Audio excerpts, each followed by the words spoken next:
네, 좀 늦게 와서 죄송합니다. 4월 24일 목요일 대변인 정례 브리핑을 시작하겠습니다. 오늘은 총영사회의 관련해서 하나 말씀드리겠습니다. 이번 총영사회의 계기에 총영사와 국내 기업인 간 1대1 상담하는 경제인과의 만남 행사를 개최합니다. 이 행사는 경제 4단체와 공동 주최로 4월 30일 오후 2시 30분부터 롯데호텔에서 개최됩니다. 아시다시피 경제 4단체는 전국경제인연합회, 한국무역협회, 대한상공회의소, 중소기업 중앙회의입니다. 총영사들은 해외 진출 중이거나 진출을 준비하고 있는 국내 기업 80여 개의 관계자 140여 명과 개별 면담하게 됩니다. 이 행사는 2008년부터 시작되었습니다. 올해로 6번째입니다. 네, 이상으로 제 발표를 마치겠습니다. 질문 있으시면 답변하겠습니다.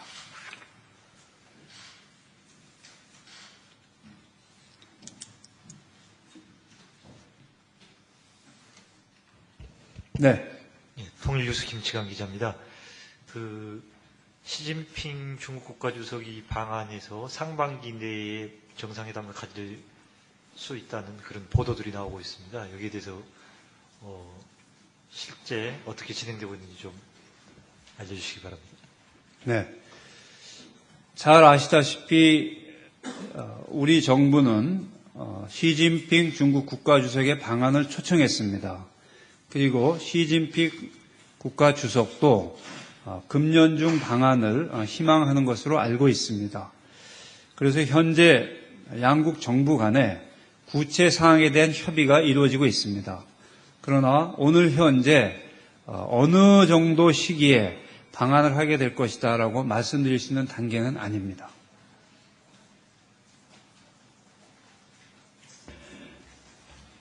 네.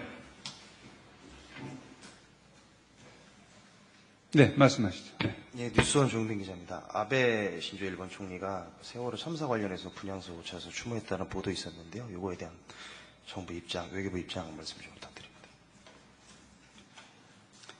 네, 아베 총리 등 일본 정부의 주요 인사들이 4월 28일 주일대사관에 설치된 세월호 침몰 사고 희생자 분향소를 방문하여 조문하고 유가족들에 대한 위로의 뜻을 전해온 데 대해 고맙게 생각합니다.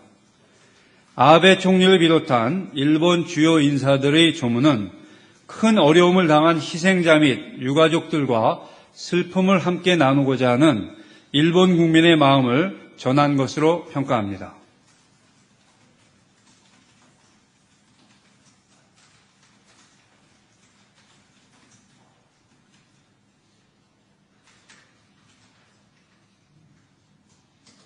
네. 추가 질문 드리겠습니다. 아까 답변에서 어느 정도 시기에 방한을 하게 될 것이라고 지금 말할 단계는 아니라고 하셨는데요. 상반기 내에 방한 가능성도 현재로서는 배제하지 않고 있습니까? 그렇게 구체적으로 지금 말씀드릴 수가 없는 상황입니다. 이론적으로야 배제하지는 않겠습니다만 그렇게 구체적으로 이 정도 시기에 어느 정도 시기에 방안이 있을 것이다라고 말씀드릴 수 있는 단계가 아닙니다.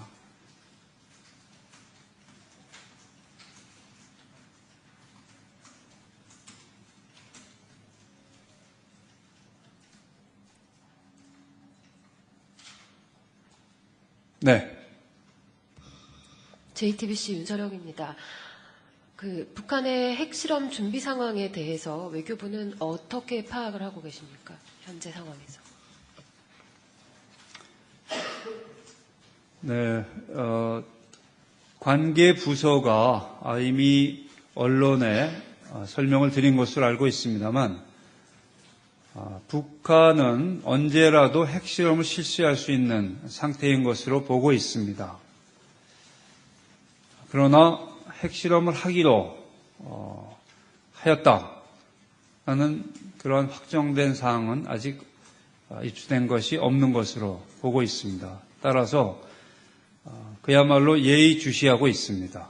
그리고 그에 앞서서 다시 한번 말씀드릴 것은 북한은 현재의 그런 그 행동 패턴을 바꿔야 합니다. 북한이 나아갈 길은 핵실험을 하고 핵을 개발하는 데 있지 않습니다. 그보다는 주민 생활을 우선시하고 또한 이 지역의 평화, 안정을 위협하는 행동을 중단하는 것이 북한에게도 이로운 길이라는 점을 다시 한번 강조하고자 합니다.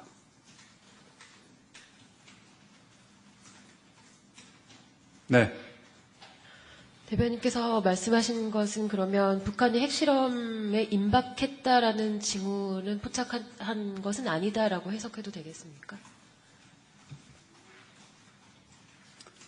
글쎄요, 북한이 언제라도 핵실험 할 수 있는 상태에 있다, 즉 준비가 되어 있다는 하고 보고 있습니다.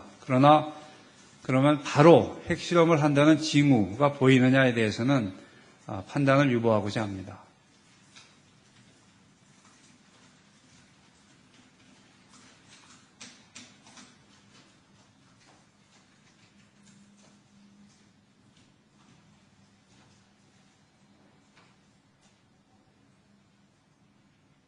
네, 또 질문하시죠.